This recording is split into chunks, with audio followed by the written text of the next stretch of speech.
जरयितर्जन्म मृत्यामयानां गोविन्दे देहि भक्तिं भवति च भगवन्नूर्जितां निर्निमित्तां निर्व्याजां निश्चलां सद्गुणगणबृहतीं शाश्वतीमाशुदेव नारायणं नमस्कृत्य नरं चैव नरोत्तमं देवीं सरस्वतीं व्यासं ततो ग्रन्थमुदीरये विजानतामवित्तस्य मध्वस्य जगति गुरोः पूर्वाचार्यमहिष्ठानां इयं ಪ್ರಣತಿಮಾಲಿಕಾ. ಹೋದ ವಾರಗಳಲ್ಲಿ ನಾವು ನೋಡಿದೆವು, ಸೀತೆಯನ್ನ ಕಾಡಲಿಕ್ಕೆ ಸ್ಪೆಷಲ್ ಫೋರ್ಸ್ ರೆಡಿ ಮಾಡಿಟ್ಟಿದ್ದ ರಾವಣ. ಅತ್ಯಂತ ಕುರೂಪಿಗಳಾದ ರಾಕ್ಷಸರನ್ನ ಅಶೋಕವನದಲ್ಲಿ ಇಟ್ಟು ಅವರ ಮೂಲಕ ದಿವಸ ಒಬ್ಬರ ಮೂಲಕ ಹೊಗಳಿಸೋದು, ಒಬ್ಬರ ಮೂಲಕ ಬಯಸುವುದು. ಸಾಮ ದಾನ ಭೇದ ಮೂರೂ ಉಪಾಯಗಳಿಂದ ಅವಳು ಸೋತು ನನ್ನ ಕಡೆಗೆ ಬರಬೇಕು ಅಂತನ್ನೋದು ಅವನ ಇಚ್ಛೆ ಆಗಿತ್ತು. ಅದರ ಭಾಗಗಳನ್ನು ನೋಡಿದೆವು. ಹೋದ ಬಾರಿ ಅದು ಬಂದಿತ್ತಲ್ಲ, ಅವಳಿಗೆ ನೋಡ್ತಾ ನಿಮ್ಮ ಕತ್ತರಿಸಿಕ್ ಬಿಡ್ತೀನಿ, ಇವಳನ್ನ ತುಂಡು ತುಂಡಾಗಿ ಕತ್ತರಿಸಿ ತಿಂದು ಬಿಡೋಣ, ಈಗಲೇ ಮದ್ಯವನ್ನು ರೆಡಿ ಮಾಡಿ, ಹೀಗೆಲ್ಲ ಅವರು ಮಾತನಾಡ್ತಾ ಇದ್ರು ಅನ್ನೋದನ್ನ ಹೋದ ಬಾರಿ ನೋಡಿದ್ವಿ. ಈ ಬಾರಿ 25ನೆಯ ಸರ್ಗ ಆಗಬೇಕಿದೆ, ಅದನ್ನ ಈಗ ನೋಡಲಿದ್ದೇವೆ. ಅಥ ತಾಸಾಂ ವದಂತೀನಾಂ ಪರುಷಂ ದಾರುಣಂ ಬಹು ರಾಕ್ಷಸೀನಾಂ ಅಸೌಮ್ಯಾನಾಂ ರುರೋಧ ಜನಕಾತ್ಮಜಾ. ಈ ರೀತಿ ಉಗ್ರವಾಗಿ ಅವರು ಮಾತನಾಡ್ತಾ ಇರುವಾಗ ಬೇರೆ ದಾರಿ ಕಾಣದೆ ಸೀತೆ ಜೋರಾಗಿ ಅತ್ಲಂತೆ. ಕಣ್ಣೀರಿನಿಂದ ಅವರನ್ನು ಕುರಿತು ಹೇಳಿದಳು, ನ ಮಾನುಷಿ ರಾಕ್ಷಸಸ್ಯ ಭಾರ್ಯಾ ಭವಿತುಮರ್ಹತಿ ಕಾಮಂ ಖಾದತ ಮಾಂ ಸರ್ವಾ ನ ಕರಿಷ್ಯಾಮಿ ವೋ ವಚಃ. ನೀವೇ ಹೇಳಿದ್ರಿ ಅಲ್ವಾ, ಈ ಮನುಷ್ಯಳ ಮಾಂಸ ಬಹಳ ರುಚಿಯಾಗಿರುತ್ತೆ ಅಂತ. ಹೌದು, ಈ ಮನುಷ್ಯಳು ಆ ರಾವಣನ ಹೆಂಡತಿಯಾಗುವುದು ಹೇಗೆ? ಕಾಮಂ ಖಾದತ, ಧಾರಾಳವಾಗಿ ನನ್ನನ್ನು ತಿನ್ನಿರಿ, ನಕರಿಷ್ಯಾಮಿ ಓ ವಚಃ, ನಿಮ್ಮ ಮಾತನ್ನು ನಾನು ನಡೆಸಿಕೊಡೋಲ್ಲ. ಸಾ ರಾಕ್ಷಸಿ ಮಧ್ಯಗತ ಸೀತಾ ಸುರಸುತೋಪಮಾ ನ ಶರ್ಮ ಲೇಭೆ ಶೋಕಾರ್ಥ ರಾವಣೇನೇವ ಭತ್ಸಿತಾ. ಅವಳ ಫೀಲಿಂಗ್ ಹೇಗಾಗ್ತಾ ಇತ್ತು? ರಾವಣನೇ ಕೊಂದಂತೆ ಅನ್ನಿಸ್ತಾ ಇತ್ತು, ರಾವಣನೇ ಬೈದಂತೆ ಅನ್ನಿಸ್ತಾ ಇತ್ತು. ಅದನ್ನ ಹೇಳ್ತಾ ಇದ್ದಾರೆ, ವೇಪತೆ ಸ್ಮಾಧಿಕಂ ಸೀತಾ ವಿಶಂತೀವ ಅಂಗಮಾತ್ಮನಃ ವನೇ ಯೂಥ ಪರಿಭ್ರಷ್ಟ ಮೃಗಿ ಕೋಕೈರಿವಾರ್ಧಿತ. ವೇಪತೆ ಸ್ಮ ಅಧಿಕಂ ಸೀತಾ, ಸೀತೆ ಗಡಗಡ ನಡುಗುತ್ತಾ ಇದ್ದಾಳೆ. ವಿಶಂತೀವ ಅಂಗಮಾತ್ಮನಃ, ತನ್ನ ಮೈಯೊಳಗಡೆನೆ ತಾನೇ ಹೊಕ್ಕುವಂತೆ ಅಂದುಕೊಳ್ತಾ ಇದ್ದಾಳೆ. ವನೇ ಯೂಥ ಪರಿಭ್ರಷ್ಟ, ಕಾಡಿನಲ್ಲಿ ಹಿಂಡಿನಿಂದ ನಾಪತ್ತೆಯಾದ ಜಿಂಕೆ ಯಾವ ರೀತಿ ಸಿಂಹಗಳಿಂದ ಕಂಗೆಡಬೇಕೋ ಆ ರೀತಿ ಸಾತ್ವಶೋಕಸ್ಯ ವಿಪುಲಾಂ ಶಾಖಾಂ ಆಲಂಬ್ಯ ಪುಷ್ಪಿತಾಂ ಚಿಂತಯಾಮಾಸ ಶೋಕೇನ ಭರ್ತಾರಂ ಭಗ್ನಮಾನತಾ. ಕಡೆಗೆ ದೊಡ್ಡದಾದ ಅಶೋಕ ಮರದ ಕೊಂಬೆಯನ್ನು ನೋಡಿದಳು. ಅವಳಿಗೆ ಉತ್ಕಟವಾದ ದುಃಖ ಆಯಿತು.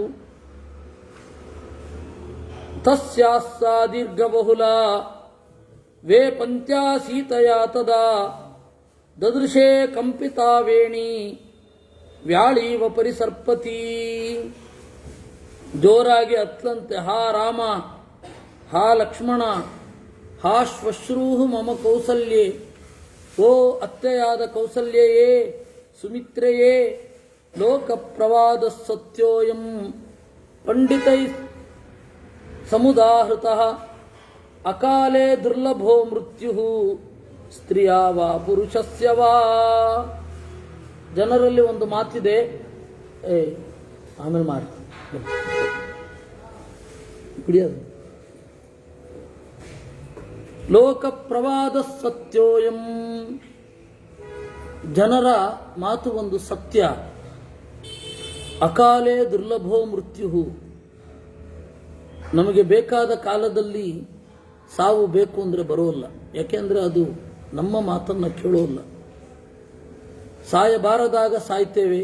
ಸಂತೋಷದ ಕ್ಷಣಗಳು ಇನ್ನೇನು ಇದೆ ಅನ್ಬೇಕಾದ್ರೆ ಸಾಯ್ತೇವೆ.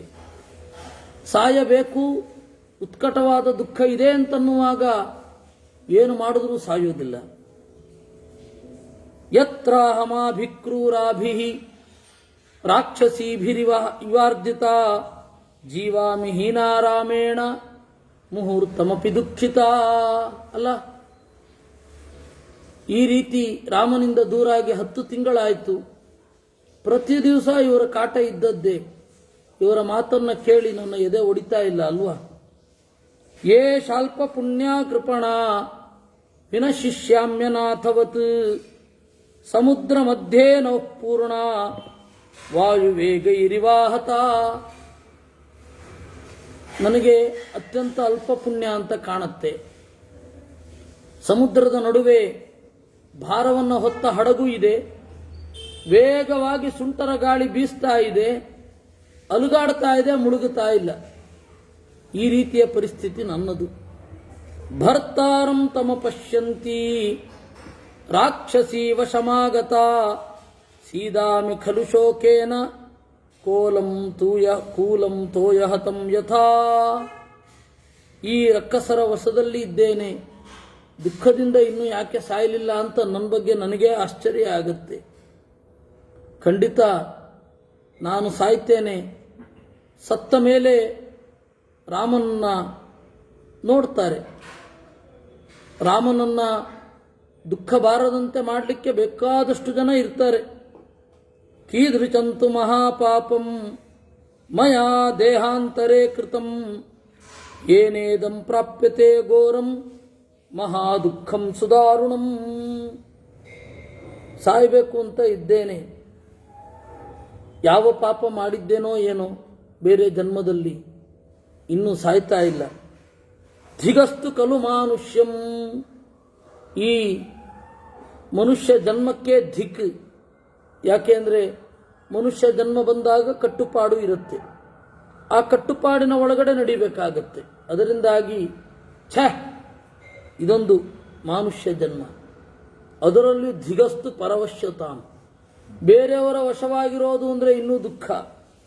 ನಶಕ್ಯಂ ಯತ್ಪರಿತ್ಯಕ್ತುಂ ಆತ್ಮಚ್ಛಂದೇನ ಜೀವಿತಂ. ಈ ಶರೀರವನ್ನು ಬಿಡಬಾರದು. ಯಾಕೆ? ದೇವತೆಗಳ ಕಟ್ಟುಪಾಡು ಇದೆ. ಈ ಶರೀರ ಕೊಟ್ಟಿದ್ದು ಸಾಧನೆಗಾಗಿ ಅಂತ.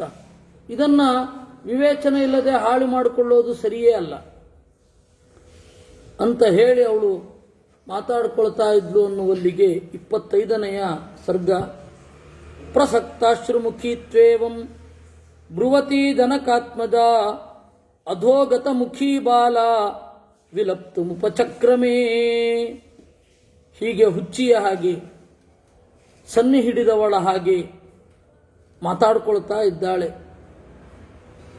ರಾಕ್ಷಸೀ ವಶಮಾಪನ್ನ ಭತ್ಸ್ಯಮಾನ ಚದಾರುಣಂ ಚಿಂತಯಂತಿ ಸುದುಃಖಾರ್ಥ ನಾಹಂ ಜೀವಿತುಮುತ್ಸಹೇ. ನಹಿ ಮೇ ಜೀವಿತೇನಾರ್ಥೋ ನೈವಾರ್ಥೈಃ ನ ಚ ಭೂಷಣೈಃ ವಸಂತ್ಯಾ ರಾಕ್ಷಸೀ ಮಧ್ಯೆ ವಿನಾ ರಾಮಂ ಮಹಾರಥಂ. ಇನ್ನೇನು ಬದುಕೇನು ಪ್ರಯೋಜನ? ಇವರ ನಡುವೆ ಕಳಿಬೇಕು. ಆಭರಣಗಳಿಂದ ಏನು ಪ್ರಯೋಜನ? ಖಂಡಿತ ಸಾಯುವುದೇ ಒಳಿತು. ಅಲ್ಲ, ನನಗೆ ಆಶ್ಚರ್ಯ ಆಗ್ತಾ ಇರೋದೇನು ಅಂದರೆ ನನ್ನ ಎದೆಯ ಬಗೆಗೆ. ಅಶ್ಮಸಾರಮಿದಂ ನೂನಂ. ಈ ಹೃದಯ ಕಲ್ಲಿನಿಂದ ಮಾಡಿರಬೇಕು ಅಂತ ಕಾಣುತ್ತೆ. ಇಷ್ಟು ದುಃಖ ಬಂದರೂ ಕೂಡ ಒಡೆದು ಹೋಗಿಲ್ಲ ಅಲ್ವಾ? ಧಿಂಗ್ಮಾಂ ಅನಾರ್ಯಾಂ ಅಸತೀಂ ಯಾಹಂ ತೇನ ವಿನಾಕೃತ ಮುಹೂರ್ತಮಪಿ ಜೀವಾಮಿ ಜೀವಿತಂ ಪಾಪ ಜೀವಿಕಾ. ನಾನು ಒಬ್ಬ ದುಷ್ಟಳೇ ಇರಬೇಕು. ಯಾಕೆಂದರೆ ಇವನ ಆಶ್ರಯದಲ್ಲಿ 10 ತಿಂಗಳು ಕಳೆದನಲ್ಲ. ಚರಣೇನಾಪಿ ಸವ್ಯೇನ ನ ಸ್ಪೃಶೇಯಂ ನಿಶಾಚರಂ ರಾವಣಂ ಕಿಂ ಪುನರಹಂ ಕಾಮಯೇಯಂ ನಿಶಾಚರಂ. ಎಡಗಾಲಿನಿಂದಲೂ ಅವನನ್ನು ಮುಟ್ಟೋದಿಲ್ಲ. ಸವ್ಯೇನಾಪಿ ಹಿ ಪಾದೇನ ನ ಸ್ಪೃಶೇಯಂ ನಿಶಾಚರಂ. ಇನ್ನು ಅವನನ್ನು ಬಯಸುವುದೇ. ಪ್ರತ್ಯಾಖ್ಯಾನಂ ನ ಜಾನಾತಿ ನಾತ್ಮಾನಂ ನಾತ್ಮನಕ್ಕುಲಂ. ಅಲ್ಲ, ಅವನಿಗೆ ತಿರಸ್ಕರಿಸಿದ್ರು ಗೊತ್ತಾಗೋದು ಬೇಡವಾ? ಮನದಲ್ಲಿ ತೀವ್ರವಾದ ತಿರಸ್ಕಾರ ಇಟ್ಟ ಹೆಣ್ಣಿನೊಂದಿಗೆ ನಿವೇದನೆಯನ್ನು ಮಾಡ್ತಾನೆ.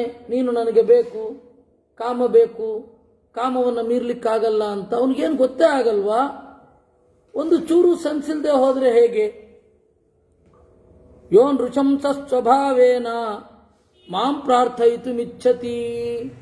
ನೃಶಂಸ ಕ್ರೂರ, ಆದರೆ ನನ್ನನ್ನು ಬೇಡ್ಕೊಳ್ತಾ ಇದ್ದಾನೆ. ಛಿನ್ನ ಭಿನ್ನ ಪ್ರಭಿನ್ನಾವಾ ದೀಪ್ತ ವಾಗ್ನೌ ಪ್ರದೀಪಿತ ರಾವಣಂ ನೋಪತಿಷ್ಠೇಯಂ ಕಿಂ ಪ್ರಲಾಪೇ ನವಶ್ಚಿರಂ.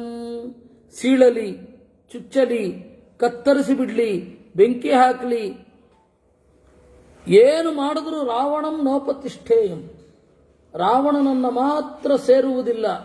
ಕಿಂ ಪ್ರಲಾಪೇನ ವಶ್ಚಿರಂ, ಏನು ಹರಟಿದರೇನು. ಖ್ಯಾತ ಪ್ರಾಜ್ಞ ಕೃತಜ್ಞಶ್ಚ ಸಾನುಕ್ರೋಶಶ್ಚ ರಾಘವ. ರಾಮ ಪ್ರಾಜ್ಞ, ಕೃತಜ್ಞ, ಉಪಕಾರವನ್ನು ಮಾಡಿದ ಮೇಲೆ ತಿಳಿದು ಅದನ್ನು ತೀರಿಸುವವ, ಅವನನ್ನು ಕೃತಜ್ಞ ಅಂತ ಕರೀತಾರೆ. ಸಾನುಕ್ರೋಶ, ಕರುಣೆ ಇದೆ. ಸದ್ವೃತ್ತ, ಒಳ್ಳೆಯ ನಡೆಯವ. ಅವನನ್ನು ಬಿಟ್ಟು ಇಂಥವನನ್ನು ಸೇರಲ. ವಿರಾಧ ದಂಡಕಾರಣ್ಯದಲ್ಲಿ ಸತ್ತಿದ್ದಾನೆ. ಕಾಮಂ ಮಧ್ಯೆ ಸಮುದ್ರಸ್ಯ ಲಂಕೇಯಂ ದುಷ್ಪ್ರದರ್ಶನ ನತು ರಾಘವ ಬಾಣಾನಾಂ ಗತಿರೋಧೋ ಭವಿಷ್ಯತಿ. ಇರಬಹುದು ನಡುವೆ, ನನ್ನ ಮತ್ತು ರಾಮನ ನಡುವೆ ಕಡಲು ಇರಬಹುದು. ಕಡಲನ್ನು ಅವನಿಗೆ ದಾಟಲಾಗದಿರಬಹುದು. ಆದರೆ ಅವನ ಬಾಣ ಯಾವತ್ತೂ ಕೂಡ ಗುರಿ ತಪ್ಪುವುದಿಲ್ಲ. ಮಧ್ಯದಲ್ಲಿ ಎಷ್ಟೇ ಅಡೆತಡೆಗಳಿದ್ದರೂ ದಾಟಿ ಬಂದು ಇವನನ್ನು ಕೊಲ್ಲುತ್ತೆ. ಕಿನ್ನು ತತ್ಕಾರಣಂ ರಾಮೋ ಏನ ಮಾಂ ದೃಢ ಪರಾಕ್ರಮ ರಕ್ಷಸಾಪಹೃತಾಂ ಭಾರ್ಯಾಂ ಇಷ್ಟಾಂ ಯೋನಾಭಿಪದ್ಯತೆ. ಅಲ್ಲ, ಇಷ್ಟಾದ ಮೇಲೆ ರಾಮ ಯಾಕೆ ಬಂದಿಲ್ಲ? ಯಹಸ್ಥಾಂ ಮಾಂ ನ ಜಾನೀತೆ ಶಂಕೆ ಲಕ್ಷ್ಮಣ ಪೂರ್ವಜ ಅಂದುಕೊಂಡಿದ್ದೇನೆ. ರಾಮ ಅವನಿಗೆ ನಾನಿಲ್ಲಿರೋದು ಗೊತ್ತಿಲ್ಲ. ಜಾನನ್ನಪಿ ಹಿತೇಜಸ್ವಿ ಧರ್ಷಣಾಮರ್ಶಯಿಷ್ಯತಿ. ತಿಳಿದ ಮೇಲೆ ಅವನು ಇದನ್ನು ಸಹಿಸುವುದೇ ಇಲ್ಲ. ಕೃತಂ ಕರ್ಮ ಮಹತ್ತೇನ ಮಾಂ ತದಾಭ್ಯವಪದ್ಯತ ತಿಷ್ಠತ ರಾವಣವಧೆ ಕ್ರುದ್ಧೇನಾಪಿ ಜಟಾಯುಷ. ಅಲ್ಲ, ಜಟಾಯು ನನ್ನ ಎಣಿಕೆಯ ಹಾಗೆ ಜೀವ ಹಿಡ್ಕೊಂಡು ಕಾದಿರಬೇಕು ರಾಮನಿಗೆ ಈ ಸುದ್ದಿಯನ್ನು ತಿಳಿಸಲಿಕ್ಕಾಗಿ. ಜಟಾಯು ತಿಳಿಸದೆ ಸತ್ತನೋ ಅಥವಾ ತಿಳಿಸಿದನು? ಸಾಂಧಕಾರ ಹತದ್ಯೋತ ಹತ ರಾಕ್ಷಸ ಪುಂಗವ ನೂನಂ ಲಂಕಾ ಹತೆ ಪಾಪೆ ರಾವಣೇ ರಾಕ್ಷಸಾಧಿಪೇ ಶೋಷಮೇಷ್ಯತಿ ದುರ್ಧರ್ಷ ಪ್ರಮದ ವಿಧವಾ ಯಥಾ. ಈ ಲಂಕೆಯ ಟೈಮೇ ಸರಿ ಇಲ್ವೋ ಏನು? ಇನ್ನೇನು ಇಡೀ ಲಂಕೆ ನಾಶ ಆಗತ್ತೆ. ಯದಿ ನಾಮ ಸಶೂರೋ ಮಾಂ ರಾಮೋ ರಕ್ತಾಂತಲೋಚನ ಜಾನೀಯಾದ್ವರ್ತಮಾನಾಮ್ಯಾಂ ರಾಕ್ಷಸಸ್ಯ ನಿವೇಶನೇ. ರಾಮ ನನ್ನನ್ನು ತಿಳಿದಿದ್ದೇ ಹೌದಾದರೆ ಖಂಡಿತ ಬಂದು ನನ್ನನ್ನು ಕಾಪಾಡ್ತಾನೆ. ಈ ರಾಕ್ಷಸನ ಜೊತೆಗೆ ಸಮಯೋ ಎಷ್ಟು ನಿರ್ದಿಷ್ಟ ಸತು ಕಾಲೋಯಮಾಗತಃ. 10 ತಿಂಗಳ ಕಾಲ ಕಳೆಯಿತು. ಇನ್ನು 2 ತಿಂಗಳು ಮಾತ್ರ ಬಾಕಿ ಇದೆ. 1 ವರ್ಷ ಆದಮೇಲೆ ನಾನು ಸಾಯೋದೇ ಖಚಿತ. ಸಚಮೇ ವಿಹಿತೋ ಮೃತ್ಯು ಅಸ್ಮಿನ್ ದುಷ್ಟೇನ ವರ್ತತೆ ಅಕಾರ್ಯಂ ಯೇನ ಜಾಯಂತಿ ನೈಋತಾಃ ಪಾಪಕಾರಿಣಃ. ಈ ಸಾವು ನನಗೆ ಒಳ್ಳೆಯದೇ. ಯಾಕೆಂದ್ರೆ ಅಕಾರ್ಯಂ ಯೇನ ಜಾನಂತಿ, ಮಾಡಬಾರದು ಯಾವುದು ಅನ್ನೋದು ಗೊತ್ತಿಲ್ಲ ಅವರಿಗೆ. ಬರೇ ಭೋಗಸಕ್ತರು. ಅಧರ್ಮಾತ್ತು ಮಹೋತ್ಪಾತೋ ಭವಿಷ್ಯತಿ ಹಿ ಸಾಂಪ್ರತಂ ನೈತೆ ಧರ್ಮಂ ವಿಜಾನಂತಿ ರಾಕ್ಷಸಾಹ ಪಿಶಿತಾಶನಾಹ. ಅಧರ್ಮದಿಂದ ಉತ್ಪಾತಗಳಾಗ್ತಾ ಇದೆ, ಅವ್ರಿಗೆ ಗೊತ್ತಿಲ್ಲ. ಧ್ರುವಂ ಮಾಂ ಪ್ರಾತರಾಶಾರ್ಥಂ, ಅವರ ಜೊತೆಗೆ ಒಗ್ಗಿಕೊಳ್ಳುವ ಬದಲು ಧ್ರುವಂ ಮಾಂ ಪ್ರಾತರಾಶಾರ್ಥಂ, ನನ್ನನ್ನು ಬೆಳಗ್ಗಿನ ತಿಂಡಿಗೆ ಕತ್ತರಿಸಿ ತಿಂದು ಬಿಡಲಿ, ಏನು ತೊಂದರೆ ಇಲ್ಲ. ಪ್ರಾತರಾಶ ಅಂದರೆ ಬೆಳಗ್ಗಿನ ಟಿಫಿನ್. ಪ್ರಾತರಾಶಾರ್ಥೇ, ಬೆಳಗ್ಗಿನ ತಿಂಡಿಗಾಗಿ ನನ್ನನ್ನು ಕತ್ತರಿಸಿ ಬಿಡಲಿ, ಯಾವ ತೊಂದರೆಯೂ ಇಲ್ಲ. ಧನ್ಯ ಖಲು ಮಹಾತ್ಮಾನಃ ಮುನಯಃ ಸತ್ಯಸಮ್ಮತಾಃ ಜಿತಾತ್ಮನೋ ಮಹಾಭಾಗಾಃ ಯೇಷಾಂ ನಸ್ತ ಪ್ರಿಯೇ. ಮುನಿಗಳೇ ಧನ್ಯರು. ಯಾಕೆ ಅಂದರೆ ಅವರಿಗೆ ಪ್ರಿಯವೂ ಇಲ್ಲ ಅಪ್ರಿಯವೂ ಇಲ್ಲ. ಪ್ರಿಯಾಪ್ರಿಯಗಳಿದ್ರೆ ಅಲ್ವಾ ಈ ಪ್ರಾಬ್ಲಮ್ಮು. ಪ್ರಿಯಾನ್ನ ಸಂಭವೇತ್ ದುಃಖಂ ಅಪ್ರಿಯಾದಧಿಕಂ ಭವೇತ್. ನಮಗೆ ಯಾವುದು ಇಷ್ಟವೋ ಅದರಿಂದಲೂ ಸುಖ ಆಗಲ್ಲ, ಯಾವುದು ಅಪ್ರಿಯವೋ ಅದರಿಂದ ಇನ್ನೂ ದುಃಖ ಆಗತ್ತೆ. ಅದರಿಂದ ತಾಭ್ಯಾಂ ಹಿತೇ ವಿಯುಜ್ಯಂತೆ ನಮಸ್ತೇಷಾಂ ಮಹಾತ್ಮನಾಂ. ಪ್ರಿಯಾಪ್ರಿಯಗಳನ್ನೇ ಬಿಟ್ಟವರಿಗೆ, ಇದು ಇಷ್ಟ ಇದು ಅನಿಷ್ಟ ಅದನ್ನೇ ಬಿಟ್ಟವರಿಗೆ ಸುಖ ದುಃಖ ಎಲ್ಲಿಂದ ಆಗಬೇಕು? ಸಾಹಂ ತ್ಯಕ್ತಾ ಪ್ರಿಯೇಣೈವ, ನಾನು ಪ್ರಿಯವಾದದ್ದರಿಂದ ಬೇರೆಯಾಗಿ ಆಯಿತು. ಪ್ರಾಣಾನ್ ತ್ಯಕ್ಷ್ಯಾಮಿ ಪಾಪಸ್ಯ ರಾವಣಸ್ಯ ಗತಾವಶಂ. ಇರಲಿ, ಸಾಯೋದೇ ಒಳಿತು ಅಂತ ಅಂದುಕೊಂಡ್ಲು ಅನ್ನುವಲ್ಲಿಗೆ 26ನೇ ಅಧ್ಯಾಯ. ಇತ್ಯುಕ್ತಾ ಸೀತೆಯಾ ಘೋರಂ ರಾಕ್ಷಸ್ಯ ಕ್ರೋಧಮೂರ್ಛಿತಾ ಕಾಶ್ಚಿಜ್ಜಗ್ಮುಸ್ತದಾಖ್ಯಾತುಂ ರಾವಣಸ್ಯ ದುರಾತ್ಮನಃ. ಈ ರೀತಿ ಸೀತೆಯ ಸಾಲಿಲೋಕಿ ಸ್ವಗತ ಭಾಷಣ ಅದನ್ನು ಕೇಳ್ತಾ ಇದ್ದವರು ಕೂಡಲೇ ರಾವಣನಿಗೆ ಬ್ರೇಕಿಂಗ್ ನ್ಯೂಸ್ ಕೊಡ್ಲಿಕ್ಕೆ ಹೋದ್ರಂತೆ. ಗೊತ್ತಾಯ್ತಾ? ಅಲ್ಲಿದ್ದವರೇ ಈಗ ಇಲ್ಲೂ ಇರೋದು. ಅಲ್ಲಿ ಕ್ಯಾಮ್ರಾ ಇರಲಿಲ್ಲ, ಇಲ್ಲಿದೆ, ಅಷ್ಟೇ ವ್ಯತ್ಯಾಸ. ಸೀದಾ ರಾವಣನ ಹತ್ತಿರ ಹೋಗಿ ಇವಳು ಹೇಳಿದ್ದೆಲ್ಲ ಹೇಳ್ಬಿಡ್ಬೇಕು. ಹೀಗೆ ನಡೆದ್ಲು, ಹೀಗೆ ಓಡಾಡಿದ್ಲು, ಇಷ್ಟು ಹೆಜ್ಜೆ ಹಾಕಿದ್ಲು, ಇಷ್ಟು ದಾಪುಗಾಲಿಟ್ಲು, ಇದನ್ನೆಲ್ಲ ಹೇಳ್ತಾ ಇದ್ರೆ ಏನ? ಇವರು ಹಾಗೆ ತಾನೇ ಮಾಡೋದು. ತತಃ ಸೀತಾಮುಪಾಗಮ್ಯ ರಾಕ್ಷಸ್ಯೋ ಭೀಮದರ್ಶನಾಃ ಪುನಃ ಪರುಷಮೇಕಾರ್ಥಂ ಅನರ್ಥಾರ್ಥಮಥಾಬ್ರುವನ್. ಸರಿ, ಕೆಲವರು ಹೋಗಿ ರಾವಣನಿಗೆ ಚಾಡಿ ಹೇಳ್ತಾ ಇದ್ದಾರೆ, ನೋಡಿ ಸೀತೆ ಈ ರೀತಿ ಹೇಳ್ತಾ ಇದ್ದಾಳೆ ಅಂತ. ಇನ್ನು ಕೆಲವರು ಉಳಿದಿದ್ರಲ್ಲ, ಅವರು ಇವಳನ್ನು ಬೈಲಿಕ್ಕೆ ಶುರು ಮಾಡಿದ್ರು. ಏನಂತ? ಅದ್ಯೇದಾನೀಂ ತವಾ ನಾರ್ಯೇ ಸೀತೆ ಪಾಪ ವಿನಿಶ್ಚಯೇ ರಾಕ್ಷಸ್ಯೋ ಭಕ್ಷಯಿಷ್ಯಂತಿ ಮಾಂಸಮೇತದ್ಯಥಾ ಸುಖಂ. ಅನಾರ್ಯೇ, ದುಷ್ಟಳೇ.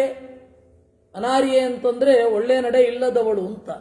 ಆರ್ಯ ಅಂದ್ರೆ ಒಂದು ಜನಾಂಗ ಅಲ್ಲ, ಆರ್ಯ ಅಂದ್ರೆ ಉತ್ತಮ ಅಂತ. ಅನಾರ್ಯೆ, ಅಧಮಳೆ ಅಂತ ಬೈತಾ ಇದ್ದಾರೆ. ಯಾರು? ರಾಕ್ಷಸೇರು ಬೈತಾ ಇರೋದು. ಯಾರಿಗೆ? ಸೀತೆಗೆ. ಇವ್ರು ಹೇಳೋ ಪ್ರಕಾರ ಆರ್ಯನ್ ಇನ್ವೇಷನ್ ಆಗಿದ್ದಿದ್ರೆ ಅವಳು ಅನಾರ್ಯ ಅಂತ ಯಾಕೆ ಬೈತಾ ಇದ್ರು? ಭಾರಿ ಕಷ್ಟ. ಈ ಇಂಡಾಲಜಿಸ್ಟರು ಇದಾರಲ್ಲ, ಅವರಿಗೆ ದುರುದ್ದೇಶ ಸೇರಿಕೊಂಡ್ರೆ ಮುಗೀತು. ಶೆಲ್ಡನ್ ಪೊಲಾಕ್ ಇವರೆಲ್ಲ ಇವತ್ತಿನ ದೊಡ್ಡ ದೈತ್ಯರು. ನಮ್ಮಲ್ಲಿ ಸಂಕಾಲಿಯ ಮತ್ತು ಡಾಕ್ಟರ್ ಆರುದ್ರಂ ಕೇರಳದವರು, ಆಮೇಲೆ ತಾಪಿ ಧರ್ಮಾರಾವ್, ಇವರೆಲ್ಲರೂ ಕೂಡ ಪ್ರಬಲ ನಾಸ್ತಿಕರು. ಅವರೆಲ್ಲರೂ ಕೂಡ ಇವರು, ನಿಮಗೆ ಆಶ್ಚರ್ಯ ಆಗೋದೇನು ಅಂತಂದರೆ, ತಮಿಳುನಾಡಿನಿಂದ ಅಷ್ಟೊಂದು ಜನ ಬರಲಿಲ್ಲ ರಾಮಾಯಣದ ವಿಮರ್ಶೆ. ತೆಲುಗು ದೇಶದಿಂದ ಹೆಚ್ಚು ಬಂತು. ರಾಮಾಯಣದ ವಕ್ರವಾದ ವಿಮರ್ಶೆಗಳು ಅಲ್ಲಿಂದ ಬಂತು. ಇಲ್ಲಿ ಅದ್ಯೇದಾನಿಂ ತವಾನಾರಿಯೇ ಅಂತ ಹೇಳ್ತಾ ಇದ್ದಾನೆ. ಸರಿಯಾಗಿ ಮನಸ್ಸು ಹೇಗೆ ಕೆಡತ್ತೋ ಆ ರೀತಿ ಅವರಿಗೆ ದುರುದ್ದೇಶವೇ ಇತ್ತು. ಅದರಿಂದಾಗಿ ಈ ತರಹ ಅರ್ಥ ಆಗ. ಇಲ್ಲಿ ತವ ಅನಾರಿಯೇ ಅಂತ, ಅದಮಳೆ ಸೀತೆಯೇ ಪಾಪ ನಿಶ್ಚಯ ಅಂತಾರೆ ನೋಡಿ. ಪುಣ್ಯ ಪಾಪ ಅವರ ಲೆವೆಲಲ್ಲಿ ಅವರ ಮನಸ್ಸಿನ ಪ್ರಕಾರ ಹಾಗೆ. ಇವರ ಪ್ರಕಾರ ಕಟ್ಟಿಕೊಂಡ ಗಂಡನನ್ನ ಬಿಟ್ಟು ಬಂದು ರಾವಣನ ತೆಕ್ಕೆಗೆ ಬಿದ್ದರೆ ಅತ್ಯಂತ ಪವಿತ್ರಳು. ಇವರ ದೃಷ್ಟಿಕೋನವೇ ಬಹಳ ವಿಚಿತ್ರ. ಎಷ್ಟು ಭೀಕರವಾದ ದೃಷ್ಟಿಗಳಿರುತ್ತೆ ಅಂತ. ಎಥಿಕ್ಸ್ ಅಂತನ್ನೋದು ಬೇಸಿಕ್ಕೂ ಇರಲಿಲ್ಲ ಅವ್ರಿಗೆ, ಅಷ್ಟು ಕೆಟ್ಟೋಗಿದ್ರು ಅವರು. ಸೀತಾಂ ತಾಭಿರನಾರ್ಯಾಭಿ ದೃಷ್ಟ್ವಾ ಸಂತರ್ಜಿತಾಂ ತದಾ ರಾಕ್ಷಸೀ ತ್ರಿಜಟಾ ವೃದ್ಧ ಪ್ರಬುದ್ಧ ವಾಕ್ಯಮಬ್ರವೀತ್. ಹೀಗೆ ಸೀತೆಯನ್ನ ಚೆನ್ನಾಗಿ ಬೈತಾ ಇರುವಾಗ ತ್ರಿಜಟ ಅಂತ ಅವಳಿಗೆ ಎಚ್ಚರ ಆಯ್ತಂತೆ. ಥಿಕ್ಕಂತ ಅಲ್ಲಿ ತನಕ ಮಲಗಿದ್ಲು ಅವಳು. ಠಕ್ಕ ಎಚ್ಚರ ಆಯಿತು. ಎಚ್ಚರ ಆಗಿ ಹೇಳಿದಳಂತೆ, ಆತ್ಮಾನಂ ಖಾದತಾ ನಾರ್ಯಾ ನ ಸೀತಾಂ ಭಕ್ಷಯಿಷ್ಯಥ. ಅವಿವೇಕಿಗಳ, ನಿಮ್ಮನ್ನು ನೀವು ತಿಂದುಕೊಳ್ಳಿ. ನಿಮ್ಮನ್ನು ನೀವು ತಿಂತಾ ಇದ್ದೀರಾ ಈಗಾಗಲೇ, ಅಂದರೆ ವಿನಾಶದತ್ತ ವೇಗವಾಗಿ ಸಾಗುತ್ತಾ ಇದ್ದೀರಾ. ಜನಕಸ್ಯ ಸುತಾಮಿಷ್ಟಾಂ ಸ್ನುಷಾಂ ದಶರಥಸ್ಯ ಚ ಸ್ವಪ್ನೋ ಹ್ಯದ್ಯ ಮಯಾ ದೃಷ್ಟೋ ದಾರುಣೋ ರೋಮಹರ್ಷಣಃ. ನಾನು ಭೀಕರವಾದ ಕನಸನ್ನು ಕಂಡಿದ್ದೇನೆ. ಕನಸು ಅಂತನ್ನೋದು ಸೂಚನೆ. ಎಲ್ಲರೂ ಇದನ್ನು ಒಪ್ಪಿಕೊಂಡಿದ್ದಾರೆ. ಕಡೆಗೆ ಕಾರ್ಲ್ ಯಂಗ್ ಮತ್ತೆ ಬೇರೆ ಬೇರೆಯವರು ಅವರೆಲ್ಲರೂ ಕೂಡ ಇದನ್ನ ಕನಸು ಅಂತನ್ನೋದು ಸುಪ್ತ ಮನಸ್ಸಿನ ಸ್ಥಿತಿ ಅಂತ ಹೇಳಿ ಕನಸನ್ನು ಡಿಕೋಡ್ ಮಾಡೋದು ಅಂತ. ಆದರೆ ಅವರ ಡಿಕೋಡಿಂಗಲ್ಲಿ ಒಂದು ಸ್ವಲ್ಪ ತಪ್ಪಿದೆ ಅನ್ನೋದು ಬೇರೆ. ಅವರು ಹೇಗೆ ಡಿಕೋಡ್ ಮಾಡಲಿಕ್ಕೆ ಹೋದರೂ ಅದು ಎಲ್ಲಿ ತಪ್ಪಿದೆ ಅಂತನ್ನೋದು ಅದು ಇನ್ನೊಂದು ವಿಷಯ. ಆದರೆ ಕನಸು ಅಂತನ್ನೋದು ಒಂದು ಪ್ರಬಲವಾದ ಇಂಡಿಕೇಟರ್. ನಾವು ಯಾವ ಭಾವನೆಯನ್ನು ತಳೆದಿದ್ದೇವೆ, ಬೇರೆಯವರು ಯಾವ ಭಾವನೆಯನ್ನು ನಮ್ಮ ಬಗ್ಗೆ ತಳೆದಿದ್ದಾರೆ, ಮತ್ತು ನನ್ನ ಆಳವಾದ ಮನಸ್ಸಿನಲ್ಲಿ ಏನಾಗ್ತಾ ಇದೆ ಇತ್ಯಾದಿಗಳೆಲ್ಲ. ಈಗ ಉದಾಹರಣೆಗೆ ಒಂದು ಸಿಂಹ ಹೋಗ್ತಾ ಇರುತ್ತೆ, ಸಮುದ್ರ ಖಾಲಿಯಾಗಿರುತ್ತೆ ಅಂತ ನಿಮಗೆ ಯಾವತ್ತಾದರೂ ಕನಸು ಬಿದ್ದರೆ ಆತ್ಮವಿಶ್ವಾಸ ಬರಿದಾಗ್ತಾ ಇದೆ ಅಂತ ಅರ್ಥ. ಮತ್ತೆ ಎಲ್ಲರಿಗೂ ಒಂದೇ ಪ್ಯಾಟರ್ನ್ ಇರಲ್ಲ. ಅವರವರ ದೃಷ್ಟಿಯಲ್ಲಿ ಕನಸು ಹೇಗೆ ಅಂತ ಅರ್ಥೈಸಲಿಕ್ಕೆ ಸುಮಾರು 15 ದಿವಸ ಬೇಕಾಗತ್ತೆ. ಇವತ್ತು ಬಂದು ನಮಗೆ ಹೀಗೊಂದು ಕನಸು ಬಿತ್ತು ಅಂತ ಹೇಳಿದ್ರೆ ಅದನ್ನು ಡಿಕೋಡ್ ಮಾಡ್ಲಿಕ್ಕೆ ಆಗಲ್ಲ. ಅದಕ್ಕೆ ಬಹಳ ಬ್ಯಾಕ್ಡ್ರಾಪ್ ಇರುತ್ತೆ. ಅವರ ಅಭ್ಯಾಸ, ಅವರಲ್ಲಿ ಯಾವುದು ಪವಿತ್ರ ಅಂತ ಪರಿಗಣಿಸಲ್ಪಡುತ್ತೆ, ಯಾವುದು ಪವಿತ್ರ ಅಲ್ಲ, ಅವರ ಮನಸ್ಸಿನಲ್ಲಿ ಯಾವುದರ ಬಗ್ಗೆ ಏನು ಭಾವನೆ ಇರುತ್ತೆ, ಇವುಗಳೆಲ್ಲ ಡಿಕೋಡ್ ಮಾಡಬೇಕಾಗತ್ತೆ. ಕೆಲವೊಂದು ಕಾಮನ್ ಇರುತ್ತೆ. ಆ ಕಾಮನ್ ಆಗಿರೋದನ್ನ ಇದರಲ್ಲಿ ಹೇಳುತ್ತಾರೆ. ಯಾವುದು ಮಹಾಭಾರತದಲ್ಲಿ, ಆಮೇಲೆ ರಾಮಾಯಣದಲ್ಲಿ, ಆಮೇಲೆ ಬೇರೆ ಬೇರೆ ಗ್ರಂಥಗಳಲ್ಲಿ ಅದನ್ನು ಹೇಳುತ್ತಾರೆ. ಅದರಿಂದಾಗಿ ಕಾಮನ್ ಮತ್ತು ಅನ್ಕಾಮನ್ ಆಗಿರೋದು ನಮಗೆ ಸ್ಪೆಸಿಫಿಕ್ ಆಗಿ ನಮಗೆ ಸಂಬಂಧಪಟ್ಟದ್ದು ಕೆಲವಿರ್ತದೆ. ಒಬ್ಬರಿಗೆ ಹಲ್ಲು ಮುರಿದು ಬಿತ್ತು ಅಂತಂದ್ರೆ ಹಣ ಖರ್ಚಾಯಿತು ಅಂತ ಅವ್ರಿಗೆ ತಲೆನಲ್ಲಿ ಅದು ಹಾಗೆ ಆಗತ್ತೆ. ಅಂದ್ರೆ ಅದು ಅವ್ರಿಗೆ ಸ್ಪೆಸಿಫಿಕ್, ಅವರಿಗೆ ಅದು. ನನಗೆ ಏನಾದರೂ, ನನ್ನ ವೈಯಕ್ತಿಕವಾಗಿ ಹೇಳೋದಾದ್ರೆ, ನನಗೆ ಏನಾದರೂ ಆಹಾರ ಪದಾರ್ಥ ಕಂಡು ಬಂದರೆ ಸ್ವಲ್ಪ ಏನೋ ಅನಾರೋಗ್ಯ ಬರುತ್ತೆ ಮುಂದೆ ಅಂತ. ಆ ತರಹ ಅವ್ರವ್ರಿಗೆ ಒಂದೊಂದಿರುತ್ತೆ. ಅದನ್ನು ಅಭ್ಯಾಸ ಮಾಡಬೇಕಾಗತ್ತೆ. ಅದು ನಾವೇ ಡಿಕೋಡ್ ಮಾಡ್ಕೊಳ್ಳೋದು ಕಲಿಬೇಕು. ಆದರೆ ಇಲ್ಲಿ ಹೇಳ್ತಾ ಇರೋದು ಕಾಮನ್ ಆಗಿರುವಂತಹ ಒಂದು ಕನಸು, ಡಿಕೋಡ್ ಮಾಡಲಿಕ್ಕಾಗುವಂಥದ್ದು. ಎಲ್ಲರಿಗೂ ಬಿದ್ದರೂ ಅದೇ ಅರ್ಥ. ಐತರೆಯ ಉಪನಿಷತ್ತಿನಲ್ಲೆಲ್ಲ ಮೃತ್ಯುವಿನ ಸೂಚನೆ ಆಗುವ ಹಾಗೆ ಕೆಲವೊಂದು ಕನಸುಗಳು ಇವೆ. ಜೇನುತುಪ್ಪ ಬೆರೆತ ಇದನ್ನು ತಿಂತಾ ಇರೋದು, ಅಪೂಪವನ್ನು ತಿಂತಾ ಇದ್ರೆ ಸದ್ಯದಲ್ಲೇ ಮೃತ್ಯು ಬರಲಿದೆ, ಒಂದೋ ಅದಕ್ಕೆ ಕರ್ಣ ಸೂಕ್ತವನ್ನು ಹೇಳಿ ಶಮನ ಮಾಡಿಕೊಳ್ಬೇಕು, ಅಥವಾ ಪವಮಾನ ವಿತಜ್ಜಹಿ ಅಂತ ಪವಮಾನ ಮಂತ್ರಗಳಿವೆ, ಅದನ್ನು ಚಿಂತನೆ ಮಾಡಬೇಕು ಅಂತ. ಹೀಗೆಲ್ಲ ಅರ್ಥಗಳು ಉಂಟು. ಕಥಯಸ್ವತ್ವಯಾ ದೃಷ್ಟಃ ಸ್ವಪ್ನೋಯಂ ಕೀದೃಶೋ ನಿಶಿ ತಾಸಾಂ ಶ್ರುತ್ವಾತು ವಚನಂ ರಾಕ್ಷಸೀನಾಂ ಮುಖೋದ್ಗತಂ. ಎಲ್ಲರಿಗೂ ಒಂದು ಸ್ವಲ್ಪ ಭಯ ಆಯ್ತಂತೆ ರಕ್ಕಸಿಯರಿಗೆ, ಯಾಕೆಂದ್ರೆ ಅವಳು ಬಹಳ ಸೀನಿಯರ್, ವೃದ್ಧಳು. ಅದಕ್ಕೆ ಏನಾಯ್ತು ಹೇಳು ಅಂತಂದ್ರು. ಆಗ ಅವಳು ಹೇಳಿದ್ಲಂತೆ, ಗಜದಂತಮಯೀಂ ದಿವ್ಯಾಂ ಶಿಬಿಕಾಂ ಅಂತರಿಕ್ಷಗಾಂ ಯುಕ್ತಾಂ ವಾಜಿಸಹಸ್ರೇಣ ಸ್ವಯಮಾಸ್ಥಾಯ ರಾಘವಃ ಶುಕ್ಲಮಾಲ್ಯಾಂಬರಧರಃ ಲಕ್ಷ್ಮಣೇನ ಸಮಾಗತಃ ಅಂತ. ಆನೆಯ ದಂತದಿಂದ ಮಾಡಿದ ಪಲ್ಲಕ್ಕಿ, ಆಮೇಲೆ ಬಿಳಿಯಾದ ಕುದುರೆಯಿಂದ ಕೂಡಿರುವ ರಥ, ಅದರಲ್ಲಿ ಕುಳಿತಿದ್ದಾಳೆ ಸೀತೆ, ಲಕ್ಷ್ಮಣನು ಕೂತಿದ್ದಾನೆ. ರಾಮನ ಬಟ್ಟೆ ಶುಕ್ಲಮಾಲ್ಯಾಂಬರಧರ, ಬಿಳಿಯಾದ ಮಾಲೆ, ಬಿಳಿಯಾದ ಬಟ್ಟೆಯನ್ನು ತೊಟ್ಟಿದ್ದಾನೆ. ಬಿಳಿ ಅನ್ನೋದು ಬಹಳ ಒಳ್ಳೆಯದು, ಕನಸಿನಲ್ಲಿ ಬಂತು ಅಂದರೆ. ಸ್ವಪ್ನೆ ಹ್ಯದ್ಯಮಯಾ ದೃಷ್ಟ ಸೀತಾ ಶುಕ್ಲಾಂಬರಾವೃತ ಸಾಗರೇಣ ಪರಿಕ್ಷಿಪ್ತಂ ಶ್ವೇತ ಪರ್ವತಮಾಸ್ಥಿತ. ಅಷ್ಟೇ ಅಲ್ಲ, ಸೀತೆಯನ್ನು ನಾನು ನೋಡಿದೆ, ಅವಳು ಕೂಡ ಬಿಳಿಯಾದ ಬಟ್ಟೆಯನ್ನು ತೊಟ್ಟು ಶ್ವೇತ ಪರ್ವತಮಾಸ್ಥಿತ, ಬೆಳ್ಳಿ ಬೆಟ್ಟದ ಮೇಲೆ ಇದ್ದಳು, ಹಾಗೆ ನಾನು ನೋಡಿದೆ. ಕನಸು ಕಂಟಿನ್ಯೂಸ್ ಆಗಿ ಬೀಳತ್ತೆ, ಕನಸು ಕಂಟಿನ್ಯೂಸ್ ಆಗಿ ಬೀಳತ್ತೆ. ಅಬ್ಬಬ್ಬಾ ಅಂತಂದ್ರೆ 1 ನಿಮಿಷ, ಆ ಒಳಗಡೆಯ ಟೈಮು ಎಷ್ಟೋ ವರ್ಷ ಕಳೆದಂತೆ ಆಗುತ್ತೆ, ಹೊರಗಡೆಯ ಟೈಮು 1 ನಿಮಿಷ ಕೂಡ ಆಗಿರಲ್ಲ ಕೆಲವೊಮ್ಮೆ. ಬಹಳ ವಿಚಿತ್ರ. ಅದಕ್ಕೆಲ್ಲ ಏನು ಕಾರಣ ಅಂತ ಹೇಳಿ ಅದು ಹೋದರೆ ಅದು ಬೇರೆ ಅನಾಲಿಸಿಸ್ ಆಗ್ತದೆ. ವಸ್ತುತಃ ಕನಸಿನ ಬಗ್ಗೆ ಮತ್ತು ಕನಸಿನಲ್ಲಿ ಬರುವ ಕಾಲದ ಬಗ್ಗೆ ನಮಗೆ ಬಹಳ ಚೆನ್ನಾಗಿ ಎಕ್ಸ್ಪ್ಲೈನ್ ಮಾಡಿದವರು ಮಧ್ವಾಚಾರ್ಯರು. ಕನಸನ್ನು ಹೇಗೆ ಡಿಕೋಡ್ ಮಾಡಬೇಕು ಅನ್ನೋದನ್ನು ಹೇಳಿದ್ದು ಅವರು. ಪ್ರಾಚೀನ ಭಾರತದ ಕಥೆಗಳಲ್ಲಿ ಕನಸಿನ ಬಗ್ಗೆ ಬಹಳ ಬರ್ತದೆ. ಆ ಕನಸಿನ ಬಗ್ಗೆ ಚಿತ್ರಣ ಕೊಟ್ಟವರು ಅವರು. ಇರಲಿ, ಆ ಸೀತೆ ಬೆಳ್ಳಿ ಬೆಟ್ಟದ ಮೇಲ್ಗಡೆ ಇದ್ದಾಳೆ. ರಾಮೇಣ ಸಂಗತಾ ಸೀತಾ ಭಾಸ್ಕರೇಣ ಪ್ರಭಾಯಥ ರಾಘವಶ್ಚ ಪುನರ್ದೃಷ್ಟ ಚತುರ್ದಂತಂ ಮಹಾಗಜಂ. ಇದು ತುಣುಕು, ಈ ಕೊಲಾಜ್ ಪೀಸ್ ಅಂತ ಹೇಳ್ತಾರಲ್ಲ ಆರ್ಟಿನ ಪರಿಭಾಷೆಯಲ್ಲಿ. ಕೊಲಾಜ್ ಅಂದರೆ ಬೇರೆ ಬೇರೆ ತುಣುಕುಗಳನ್ನು ಒಂದು ಇದರಲ್ಲಿ ತೋರಿಸೋದು ಅಂತ. ಆ ತರಹ ಬೇರೆ ಬೇರೆ ಕನಸಿನ ತುಣುಕುಗಳು ಅವಳಿಗೆ ನೆನಪಿಗೆ ಬಂದ ಹಾಗೆ ಹೇಳ್ತಾ ಇದ್ದಾಳೆ.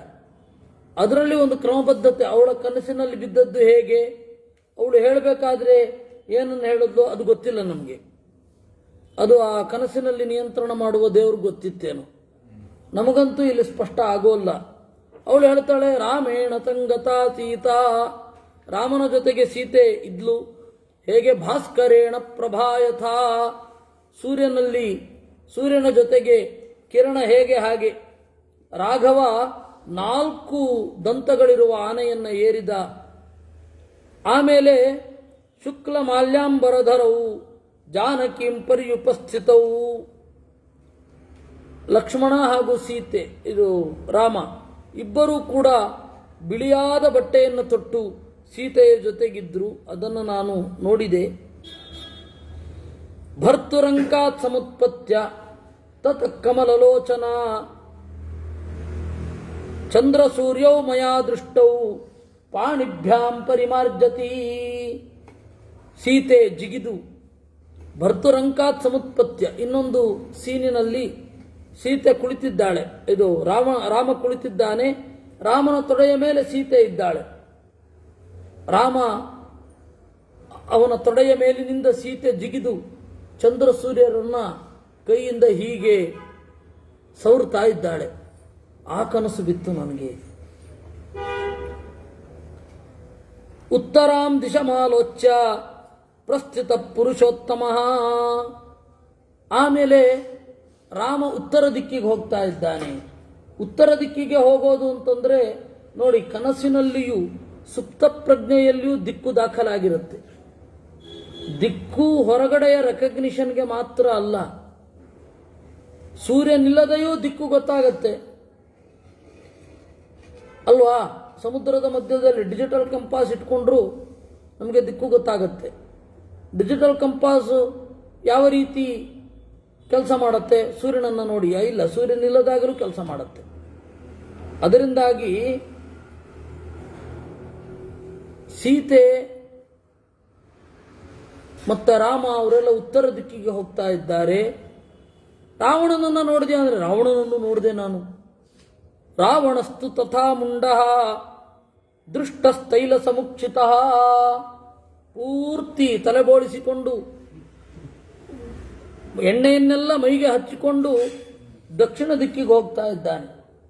ರಕ್ತವಾಸ ಪಿಬನ್ಮತ್ತಃ ಕರವೀರಕೃತಸ್ತ್ರಜಃ ವಿಮಾನಾತ್ ಪುಷ್ಪಕಾದದ್ಯ ರಾವಣ ಪತಿತಕ್ಷಿತೌ. ರಕ್ತವಾಸಾಹ, ಕೆಂಪು ಬಟ್ಟೆಯನ್ನು ಹುಟ್ಟಿದ್ದಾನೆ.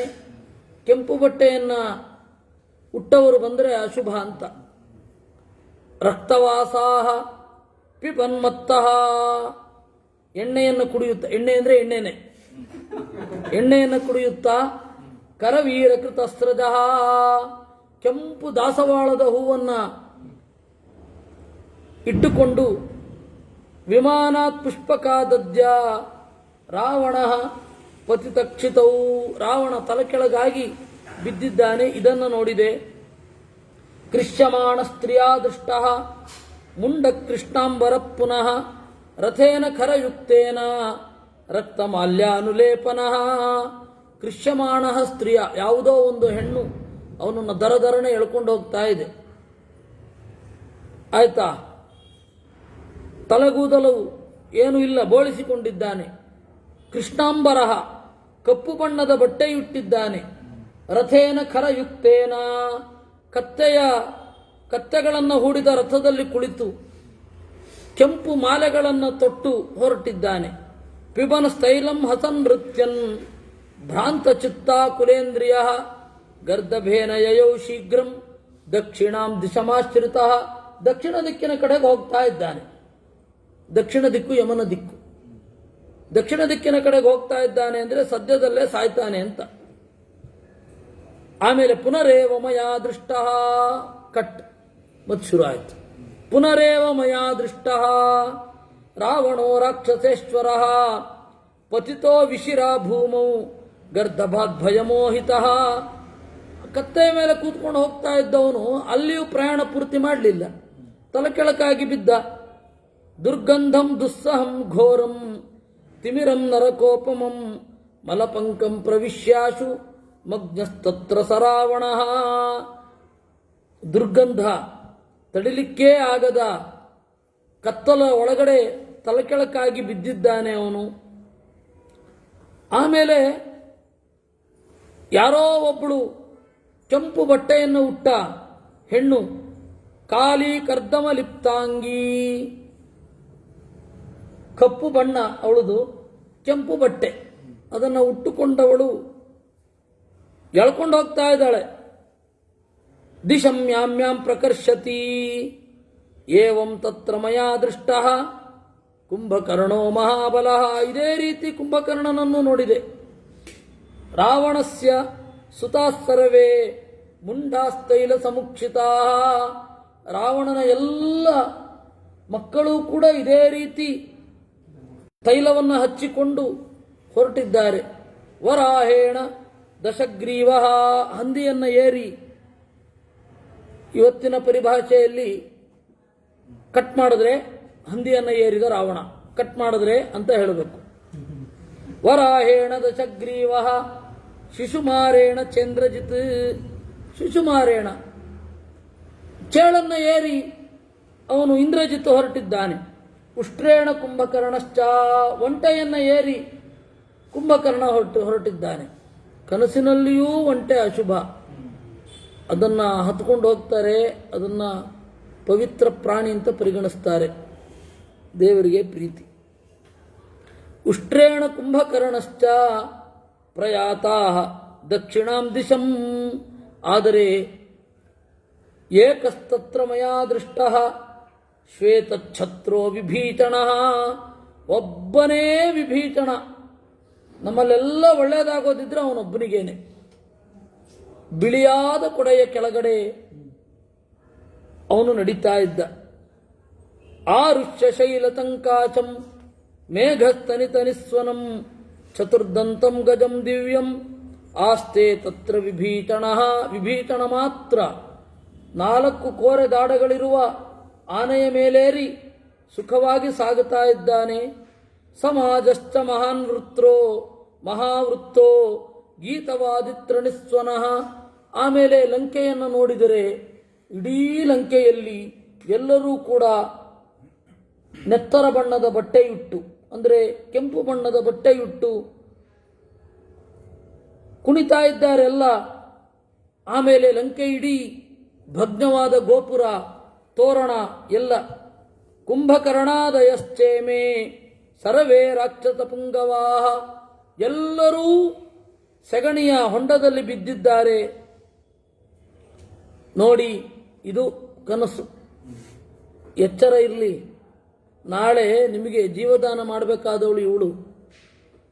ಈ ಅಧಿಕಾರದ ಒಂದು ಬಲದಿಂದ ಈಗ ಅವಳನ್ನು ಯದ್ವಾತದ್ವಾ ಬೈತಾ ಇದ್ರೆ ಮುಂದೆ ಅವಳು ಯಾವ ರೀತಿ ಸೇಡು ತೀರಿಸ್ಕೋಬಹುದು. ಸುಮ್ಮನೆ ಇರಿ, ಹೆಚ್ಚು ಬೈಬೇಡಿ. ಬೈಲಿಕ್ಕೆ ಹೇಳಿದವ ಇರಲ್ಲ, ಅವನು ಯಾರೋ ಹೇಳದ ಅಂತ ಬೈದವರು ಬಲಿಯಾಗ್ತಾರೆ. ಬೇಡ, ಹಾಗೆಲ್ಲ ಬೇಡ. ಅರ್ಥ ಸಿದ್ಧಿಸ್ತು ವೈದೇಶ್ಯಾ ಪಶ್ಯಾಮ್ಯಹಮುಪಸ್ಥಿತಾಂ ರಾಕ್ಷಸೇಂದ್ರ ವಿನಾಚಂ ಚ ವಿಜಯಂ ರಾಘವಸ್ಯ ಚ. ಸೀತೆ ಅಂದುಕೊಂಡಂತೆ ಆಗತ್ತೆ. ರಾವಣ ಸಾಯ್ತಾನೆ. ಅಪಿ ಚಾಸ್ಯಾ ವಿಶಾಲಾಕ್ಷ್ಯಾ ನ ಕಿಂಚಿದುಪಲಕ್ಷಯೇ ವಿರೂಪಮಪಿ ಚಾಂಗೇಶು ನ ಸೂಕ್ಷ್ಮಮಪಿ ಲಕ್ಷಣಂ.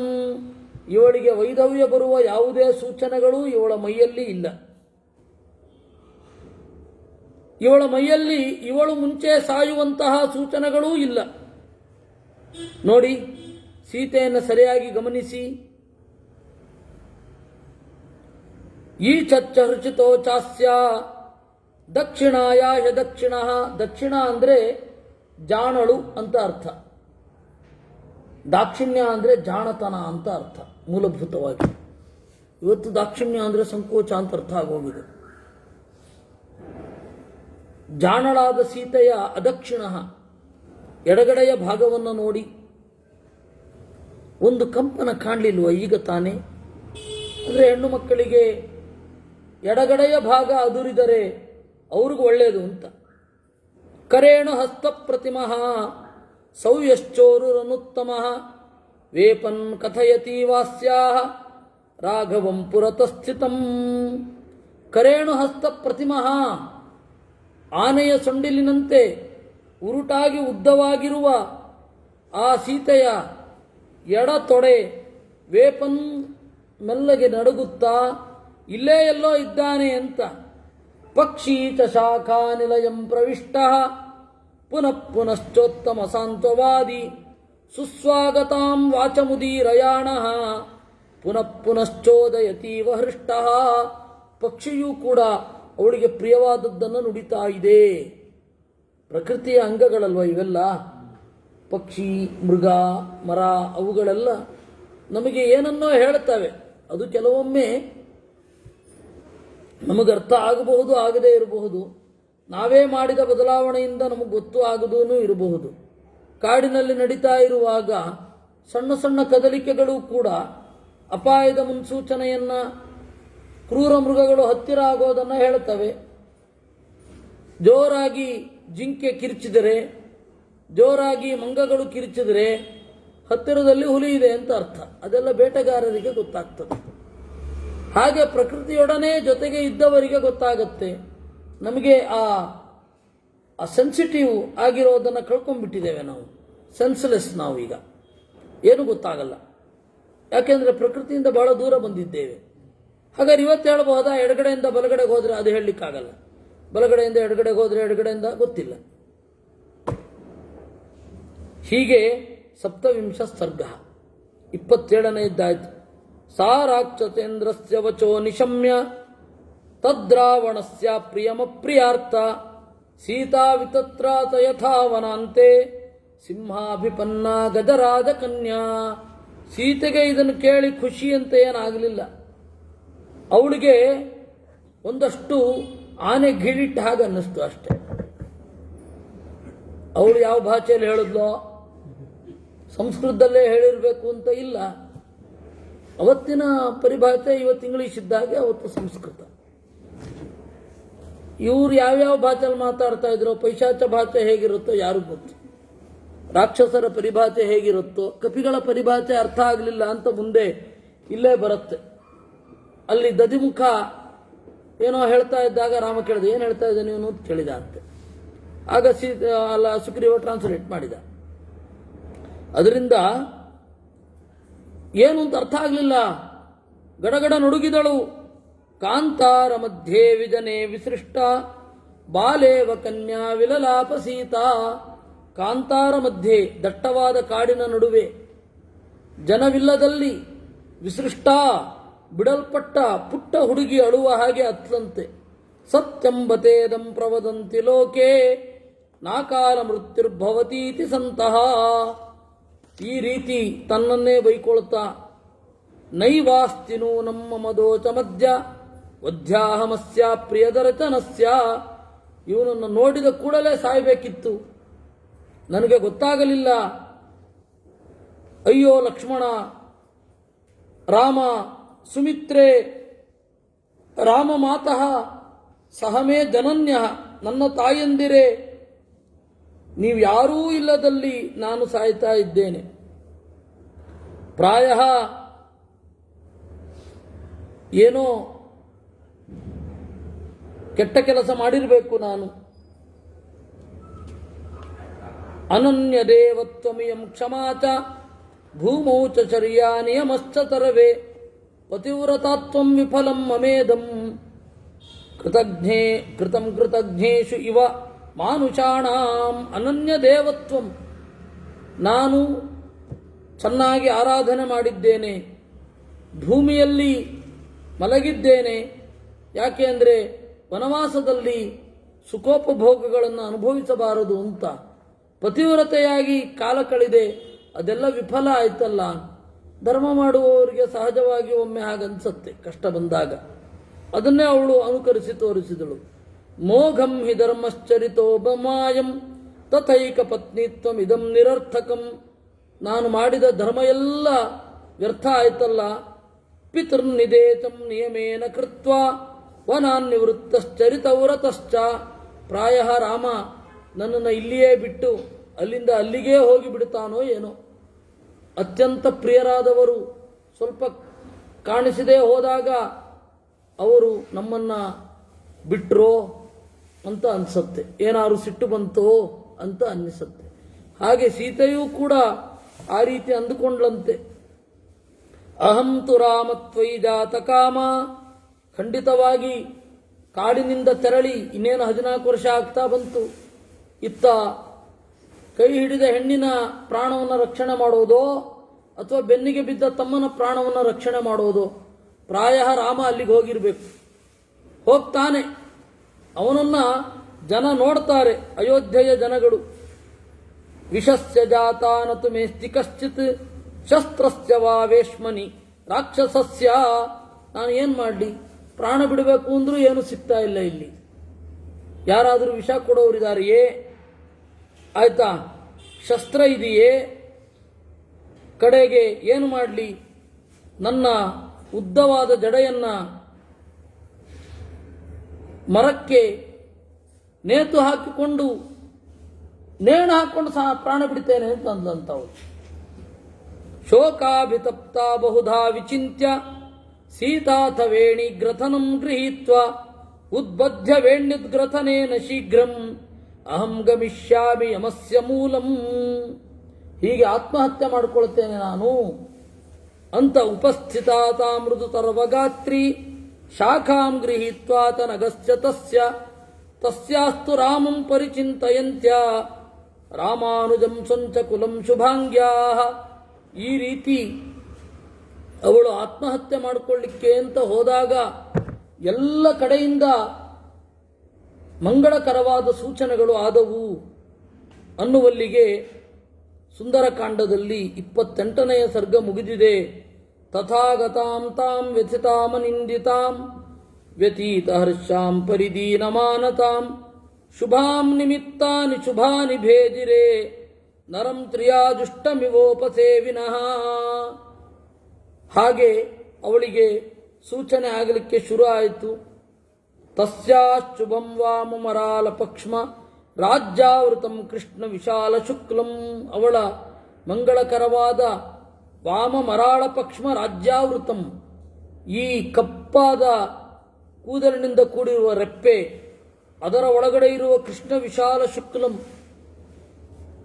ಮೊದಲು ಕನೀನಿಕಾ ಅಂತ ಕರೀತಾರೆ, ಕಪ್ಪು ಗುಡ್ಡೆ, ಅದರ ಮಧ್ಯೆ ಇರುವಂತಹ ಪಾಯಿಂಟ್, ಬೆಳಕಿನ ಮೂಲ ಅಂತ ಏನು ಕರೀತಾರೆ, ಅದು ಕೃಷ್ಣ.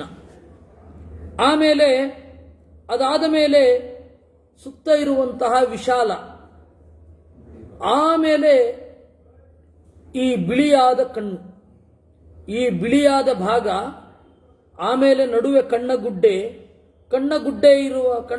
ನಡುವೆ ಇರುವಂತಹ ಬೆಳಕಿನ ಪುಂಜ, ಅದೆಲ್ಲವೂ ಕೂಡ ಚೆನ್ನಾಗಿ ಜನರಿಗೆ ಕಾಣಿಸ್ತಾ ಪ್ರಾಸ್ಪಂದತೈಕಂ ನಯನಂ, ಎಡಗಣ್ಣು ಅದುರಿತು. ಮೀನಾಹತಂ ಪದ್ಮಮಿವಾಭಿತಾಮ್ರಂ, ಹೇಗೆ ಕೊಳದಲ್ಲಿ ಮೀನೊಂದು ತಾಗಿದಾಗ ತಾವರೆ ಅಲುಗಾಡುವ ಹಾಗೆ ಅಲುಗಾಡಿತಂತೆ. ಏಕೆಂದರೆ ಕಣ್ಣನ್ನು ತಾವರೆ ಅಂತಾರೆ, ಕಣ್ಣನ್ನು ತಾವರೆ, ಅದೆಲ್ಲ ನೋಡಿ, ಕಣ್ಣು ತಾವರೆ, ಸಂಪಿಗೆ ಮೂಗು, ಅದೆಲ್ಲ ಆ ರೀತಿ ಇರೋದು ಅಂತ ಅರ್ಥ ಅಲ್ಲ, ಆ ಬಣ್ಣ ಅಂತನೂ ಅರ್ಥ ಅಲ್ಲ, ಅದರ ಯಾವುದೋ ಒಂದು ಗುಣ ಅಂತ ಅರ್ಥ. ಕಣ್ಣು ತಾವರೆ ಅಂತಂದ್ರೆ ಸ್ವಲ್ಪ ಇಲ್ಲಿ ಕೆಂಪಿರಬೇಕು, ಕರಕಮಲ ಅಂತಾರೆ, ಕೈ ಕೆಂಪಾಗಿರ್ಬೇಕು ಅಂದ್ರೆ ರಕ್ತ ಸಂಚಾರ ಚೆನ್ನಾಗಿರ್ಬೇಕು ಅಂತಲ್ವಾ, ಹಾಗರ್ಥ ಅದಕ್ಕೆ. ಆರೋಗ್ಯವೂ ಇರಬೇಕು, ಆಮೇಲೆ ಅದರ ಒಳ್ಳೆ ಸೂಚನೆಯೂ ಇರಬೇಕು. ಹೀಗೆ ಸೀತೆ ಇನ್ನೇನು ಸಾಯಬೇಕು ಅಂತ ಅನ್ನಿಸುವಾಗ ಆ ಸಾವು ನ್ಯಾಯವಲ್ಲ ಅಂತ ಹೇಳಿ ಎಡಗಣ್ಣು ಅದುರಿತು.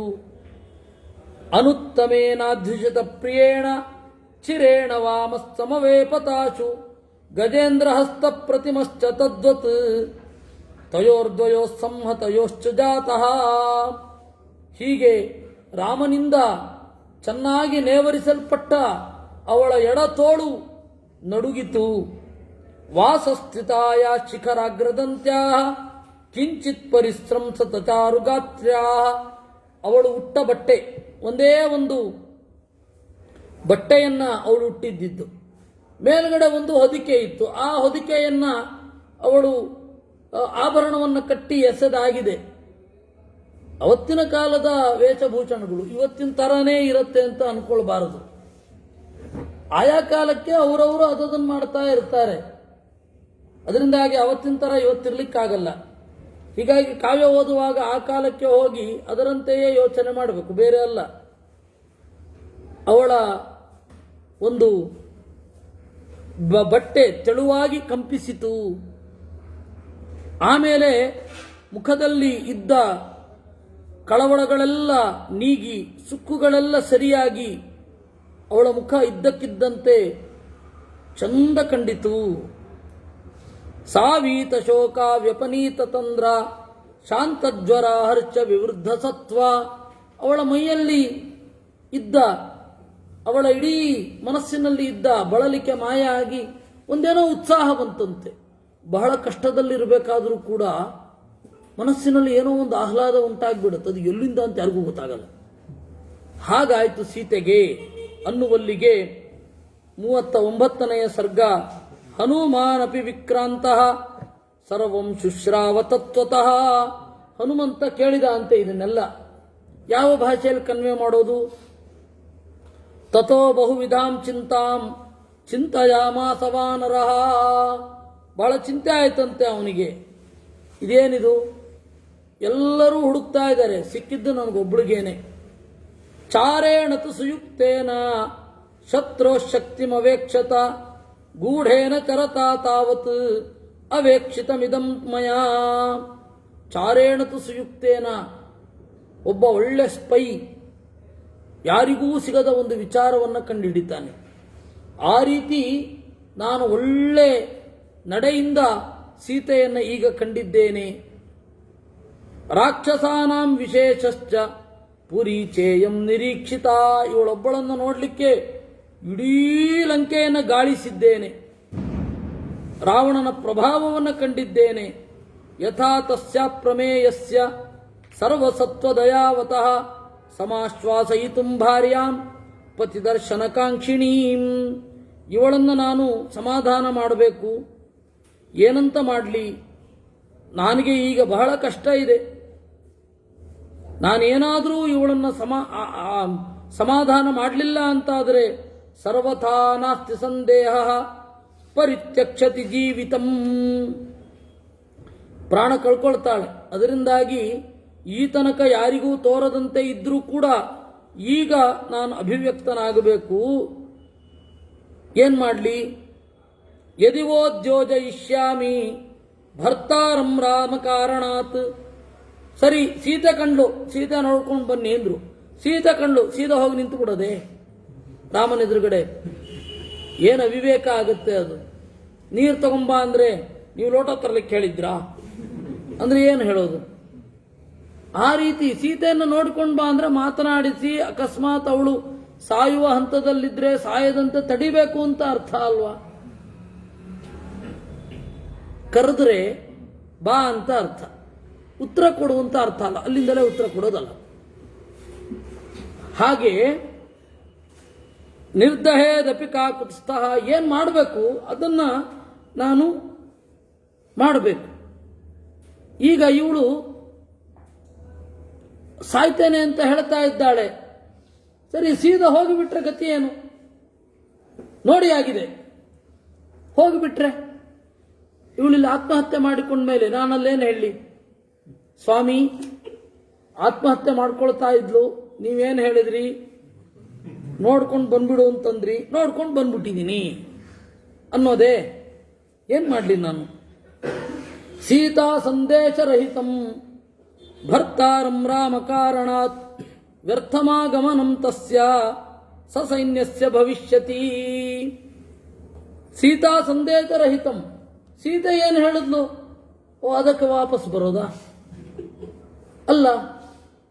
ಅದರಿಂದಾಗಿ ಏನು ಮಾಡಬೇಕು? ಅಹಂ ಹ್ಯತಿ ತನುಶ್ಚೈವ ವಾನರಶ್ಚ ವಿಚೇತತಃ ವಾಚಂ ಚೋದಾಹರಿಷ್ಯಾಮಿ ಮಾನುಚೀಮಿಹ ಸಂಸ್ಕೃತಾಂ. ನನ್ನ ವೇಷ ಮನುಷ್ಯರ ತರಹ ಇಲ್ಲ. ಸ್ವಲ್ಪ ಮನುಷ್ಯರ ತರಹ ಇದೆ, ಸ್ವಲ್ಪ ವಾನರ ಅಂದ್ರೆ ಅದೇ ತಾನೆ. ಮನುಷ್ಯನಂತೆ ಇರುವವ, ಪೂರ್ತಿ ಮನುಷ್ಯರ ರಿಸೆಂಬ್ಲೆನ್ಸ್ ಇಲ್ಲ. ನನ್ನ ಬಾಯಿಂದ ಮಾತು ಬರೋದೇ ಒಂದು ವಿಚಿತ್ರ. ಹೆಂಗ್ ಬರ್ತಾ ಇದೆ ಅಂತ ನೋಡ್ತಾರೆ. ಅದರಲ್ಲಿ ಸಂಸ್ಕೃತ ಬೇರೆ ಹೇಳಿಬಿಟ್ರೆ ಅವಶ್ಯಮೇವ ವಕ್ತವ್ಯಂ ಮಾನುತಂ ವಾಕ್ಯಮರ್ಥವತ್. ನಮ್ಮ ಭಾಷೆ ಅರ್ಥ ಆಗಲ್ಲ, ಅವ್ರ ಭಾಷೆಯಲ್ಲಿ ಹೇಳಿದ್ರೆ ಕನ್ವೆ ಆಗಲ್ಲ. ಯಾಕೆಂದ್ರೆ ರಾವಣಂ ಮನ್ಯಮಾನಾಸ ಸೀತಾ ಭೀತಾ ಭವಿಷ್ಯತಿ. ಫಸ್ಟ್ ಕ್ಲಾಸ್ ಸಂಸ್ಕೃತದಲ್ಲಿ ಮಾತನಾಡಿಬಿಟ್ರೆ ಓ ಅದೇ ರಾವಣ ಅಂತ ಅನ್ಕೊಂಡ್ಬಿಡ್ತಾಳೆ. ಯಾಕೆಂದ್ರೆ ಒಮ್ಮೆ ಮೋಸ ಹೋಗಿದ್ದಾಳೆ. ಎಂತ ಮಾಡೋದೀಗ? ಅವಳನ್ನ ಮೊದಲು ಸಾಮಾನ್ಯ ವಿಷಯವನ್ನು ಹೇಳುವಾಗ ಕೆಲವೊಮ್ಮೆ ಪೀಠಿಕೆ ಬೇಕಾಗತ್ತೆ. ಯಾಕೆಂದ್ರೆ ಇವಳಿಗೆ ಮೊದಲು ನನ್ನ ಬಾಯಲ್ಲಿ ಮಾತು ಬರ್ತಾ ಇರೋದು ಅವಳು ಅರಗಿಸಿಕೊಳ್ಳಬೇಕು. ಹಾಗೆ ಅರಗಿಸಿಕೊಂಡ ಮೇಲೆ ಆ ಮಾತು ಅರ್ಥ ಆಗಬೇಕು, ಅವಳಿಗೆ ಸರಿಯಾದ ಸ್ಪಿರಿಟ್ ಅಲ್ಲಿ ಅರ್ಥ ಆಗಬೇಕು. ಸೇಯಮಾಲೋಕ್ಯ ಮೇ ರೂಪಂ ಜಾನಕಿ ಭಾಷಿತಂ ತಥಾ ರಕ್ಷೋಭಿಸ್ತ್ರಾಸಿತಾ ಪೂರ್ವಂ ಭೂಯಸ್ತ್ರಾತಮುಪಶ್ಯತಿ. ಈಗೇನಾದ್ರೂ ಮಾತನಾಡಿಬಿಟ್ರೆ ಇವನೇ ರಾಕ್ಷಸರ ಕಡೆಯವನೋ ಅಥವಾ ಇವನು ರಾಕ್ಷಸರಿಂದ ಭಿನ್ನನೋ ಅವಳು ಕಿರ್ಚ್ಕೊಂಡಾಗ ಉಳಿದವ್ರಿಗೆಲ್ಲ ನಾನು ಬಂದಿರೋದು ಅಂತ ಗೊತ್ತಾಗುತ್ತೆ. ಏನ್ ಮಾಡ್ಲಿ? ಯಾವ ರೀತಿ ಇವಳನ್ನು ಕನ್ವೆ ಮಾಡಲಿ ಅಂತ ಹನುಮಂತ ಯೋಚನೆ ಮಾಡ್ತಾ ಇದ್ದ. ನಾಳೆ ಇದೇ ಶಕ್ತಿ ಇದ್ರೆ ಹೇಳ್ತೇನೆ, ಇಲ್ಲ ಅಂತಂದ್ರೆ ಇಲ್ಲ, 50-50 ಸಾಕು. ಕೃಷ್ಣಾರ್ಪಣ.